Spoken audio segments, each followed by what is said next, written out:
அந்த சைடுல இருந்து வந்தாங்க சார் ரோட்ல. யாரா போனீங்க? நானே என் ஹஸ்பண்ட் என் குழந்தை.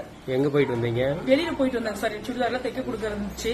அப்படியே போயிட்டு கொஞ்சம் பேக்கரியில போய் ஒரு டீ சாப்பிட்டு அப்படி வந்தோம். எந்த பேக்கரிமா? திவ்யா பேக்கரிங்க சார். இந்த இங்க சரி ஓகே.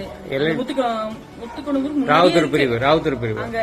சரிம்மா. அப்படியே வந்துட்டு இருக்கும்போது ஃப்ரூட்ஸ் வாங்குறேன்னு சொன்னாரு. இவர் இறங்க சொன்னாரு. நான் இறங்க மாட்டேங்கிட்டேன், எனக்கு முடியலன்னு. சரி வா உங்க கூட இதே ரோதன்னு சொல்லி கூட்டிட்டு வந்தாரு.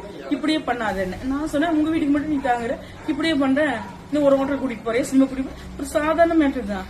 நாங்க வந்துட்டு இருந்தோம். இப்ப அவர் சொன்னா அப்படியா இப்படியே பேசிட்டு எங்க என்னை கூட்டிட்டு போறாரு, சந்தோஷம் வச்சுக்காதுன்னு சொல்லி நான் கீழே அங்க பார்த்தேன்.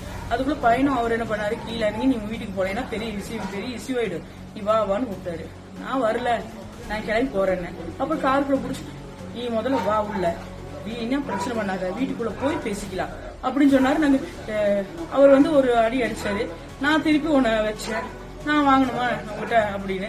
அப்புறம் அதனால பையன் இது ஏன் இப்படி மான மரியாதையெல்லாம் வாங்குறீங்க, முதல்ல எடுங்க கார் எடுங்கன்னு பேசுறேன். இதுதான் நடந்துச்சுங்க சார். அப்புறம் நாங்க வந்துட்டோம் பேசாம, அவ்வளவுதான்.